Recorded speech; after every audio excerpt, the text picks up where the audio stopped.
In the political fundraising context, branding means being specific. What is the thing that only you can say about your campaign?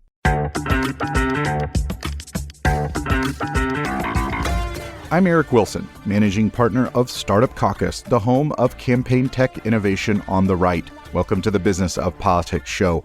On this podcast, you're joining in on a conversation with entrepreneurs, operatives, and experts who make professional politics happen.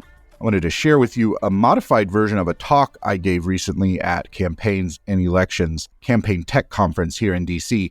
It was informed by many of the conversations you've already heard on the show. So I wanted to share with you how I've synthesized some of those conversations into what I think is a way forward for political online fundraising. In November, Democratic strategist Josh Nelson, who was on our show in a previous episode, which you can listen to from the show notes, came to discuss a poll that he conducted. One of their findings was that 24% of Democrats they surveyed decided not to donate or volunteer for a Democratic campaign because they'd get more emails and texts. So think about that. One of the most valuable assets that any campaign can have, volunteers, donors, they're being turned off by how obnoxious and how bad the fundraising appeals are. So it's actually hurting our campaigns. Similarly, the Center for Campaign Innovation's post-election poll asked voters if they got mail, text, emails, or ads asking them to donate money for a political candidate or a group. And when you look at this by ticket splitters, so people who voted for both a Republican and a Democrat on the same ballot, 41% of those ticket splitters said they received solicitations for a donation from Republicans. 43% said they got one from Democrats. Move over to swing voters. These are voters who we absolutely need to win. 52% of swing voters said that they got solicitations from Republican campaigns and organizations, and 44% said they received it from Democrats. Now, think about what the messaging is in our fundraising appeals. That is not the messaging that we are trying to get in front of our swing voters. That's a real problem for our campaigns when this dragnet of low-quality online fundraising tactics is starting to interfere with our messaging and our ability to persuade voters that we need on our side. So it's clear that this is becoming a problem for campaigns if voters, grassroots, and donors are sick of online fundraising. But what do we do about it? What does that actually mean? What does better look like? Well, of course, we're going to focus on what an individual working on a campaign can do, but it's important to acknowledge that there's a conversation to be had around industry standards, platforms' roles in this. There are even conversations about regulation from a federal level. And we've had some of those conversations here on the show. But for the purposes of this conversation, we just want to focus on what an individual can do. So most of the advice that comes up in our conversations, both on this show and offline with practitioners in this industry, it's really abstract and can devolve into jargon, some buzzwords, branding, authenticity, relationships, personalization. These are all the right answers, of course, but I think for a lot of people, they're hard to wrap their hands around. What does that actually mean? So let's decode what each one of those practically means for someone who is trying to do better, trying to improve their online fundraising program. So, branding. Go through your inbox and cover up the logos and paid for of different fundraising emails that you've received. It's hard to tell them apart. They could come from any campaign. They have no brand. So, in the political fundraising context, branding means being specific. What is the thing that only you can say about your campaign that no one else can say? That's where things like these 10x matches, these fake deadlines, again, anyone can say those about your campaign, but only you can talk about why you're running, your specific background, what's happening in your campaign. This is a challenge to campaigns as much as it is to fundraising consultants, that we need to be providing our teams with specific information so they can write branded emails, not generic emails that could come from any other campaign. Authenticity. Donors are wary of scam packs. They're in the news. One thing we found in our focus groups is that donors are starting to become concerned about whether they're actually donating to the right campaign. So they're bypassing things like fundraising emails or ads and going directly to the candidate's website. Well, that's helpful, but it doesn't really give us the information we need to allocate budgets appropriately, for example. I'll just share with you one quote from our focus groups. This is a Republican donor. He said, "Some of them border on fraud, the way that they're designed. In fact, in some ways, I think they're dishonest because they try to make it look like it comes from the candidate, and you have to be careful, because I honestly think I got fooled once. I thought I was donating to a campaign, and it didn't go to a campaign, it was to a PAC. I was fooled once, and I wasn't probably as aware as I am now because I was fooled." Donors are looking for authenticity. That means showing proof that your campaign is real. That's something that a scam pack can't do. There are lots of ways to show tangible evidence that your campaign, your organization exists and it's doing what it's telling voters and donors it's doing. This can be collecting social proof from grassroots supporters. So think about the last time you went to buy something online. You want to go read those reviews from people just like you and hear their comments, and you trust that they're unbiased.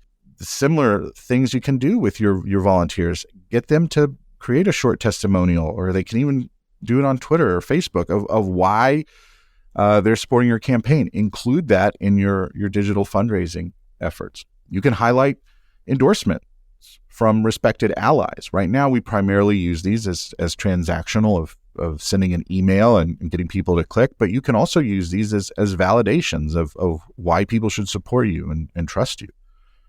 You can also just demonstrate your achievements or progress. If you're an organization that's trying to get legislation passed or advocating on behalf of members or an interest group, show how you are making progress so people can keep investing in you. It's not a matter of always asking for money and never showing progress. I think it's tough when we're always trying to focus on the negative, the doom and gloom, but at a certain point you want to release that tension and show that things are moving in the positive direction, at least trending that way. And then, of course, photos. Sharing photos in your emails, something that not many campaigns do, but again, is a great way to show the activity that only you are doing. Next, let's talk about relationships. Unfortunately, our current approach to relationships, if you can call them that, is a lot like texting every phone number in your phone you up late at night. That is not the way you build a steady long-term relationship. We don't have any sort of process by which someone can build a relationship with a campaign. We get their email and we start asking them for money. They sign up on our website, we ask them for money. There is no development of the donor. And so the antidote to that, of course, is a conversion funnel. The idea of bringing voters along from a process of awareness to interest to conversion. The shape of the conversion funnel is very important, and we've lost sight of that. It starts broad at the top and it narrows at the bottom. Not everyone who signs up for our email is a qualified lead, to borrow sales lingo. They're not all going to donate. So we shouldn't treat them as such. We should use signs and signals that move them along the process and let them indicate whether they are likely to donate or not. Because remember, we're reaching voters that aren't ever interested in donating. And we don't want to get that language and what works for donors in front of ticket splitters and swing voters, right? It's great to have their email, but there are other uses for that beyond fundraising. One recent example to highlight that the conversion funnel is not bound by a set of time. You don't have to wait 7 days before asking for money. It really is this idea of winnowing people's interest and determining if they are ready to donate. So for example, the Haley campaign recently sent a text message seeking funds that linked to a landing page, a WinRed page that had 357 words in its copy, which goes against what we would typically say as a best practice of have fewer lines of text, but they're experimenting with it. It talks about why they need the money and how they're going to make use of it. That person who spends the minute or so reading through all of that has completed that conversion funnel process. They got awareness of the opportunity to donate. They showed their interest by continuing to read, and then they made the ask. So a conversion funnel is not a matter of time. It's a matter of building a relationship with someone. And the way we do that at scale in digital marketing is with our conversion funnels. Often when we hear about personalization in email fundraising, it's in the context of customizing, putting someone's name in there, using data to make sure you're talking about where they live or the issues that they care about. But when it comes to online fundraising, we need to press that a little bit further. And one piece of advice we have is that personalization really means personalization of you, of your organization, of your brand. And that's done through interaction. Business Insider recently reported on some of the top creators on the platform called OnlyFans. And one of those creators offered a piece of advice that I thought was worth sharing with you. This creator described OnlyFans as a 24-hour job, adding that she realized that personal interaction with fans can make a huge difference. Quote, "It's not about cranking out massive amounts of content every day," she said. So if someone who is making a living with online donations essentially is saying that personal interaction is the way to go, then we should listen to her. So what are some of the ways that a campaign can interact? You can reply on social media to people who are commenting or asking you questions. In fact, good idea to have a frequently asked questions with your answers to them so people can get to know you and understand what you're about. Interaction via Facebook or Instagram Lives, another way to build this interaction and personalization, meaning you become personalized to your supporters and they're more likely to donate the next time you email them or text them. Responding to emails is one of the easiest ways that you can build this interaction on your campaign. Most campaigns don't even know where they would reply to the inbox that receives the replies from the emails they send out. And you would be surprised at how, responding to just a few of those can lead to more donations. So it's this kind of personalization that we need to see in order to boost our online fundraising success. Now, these are all great tactics, but we've got to have a reality check. The fact is these low quality tactics like matching, like deadlines, like strong negative emotional language works. And campaigners still have to hit their goals. They still have to fundraise and they have to do so in a set period of time. So there's a role for these to play. It's primarily with people who are already your supporters. Those sort of, we have a deadline, we need to go right now. That's what's going to get someone who already supports you, maybe has already donated to you off the sidelines and donating. But you have to use those tactics sparingly. I'd liken it to whatever your favorite spice is in your spice cabinet. You can't put it in every single meal, and there have to be other ingredients along with it for a balanced diet. If you are only ever cooking with sugar, which these low-quality tactics effectively are for your fundraising program, you're not going to have a balanced diet. It's not sustainable and doesn't build a healthy program. So my challenge to you is over the next 30 days, try to incorporate at least one of these approaches into your online fundraising strategy. Build a brand by being specific about your organization, your candidate, why you're asking for money, why you need their support.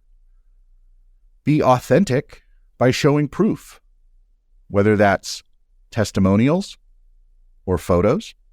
build relationships by having well thought out conversion funnels that take a supporter from start to finish along a journey, but more importantly, start broad and end narrow. Some people are going to fall off along that funnel. That's what the shape represents. The audience is bigger at the top than it is at the bottom.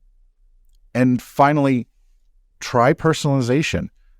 And that's personalization of you, your organization, your campaign. Interaction with your supporters. Let them know that there's a real person on the other side of those fundraising asks. And with that, I'll say thank you for listening.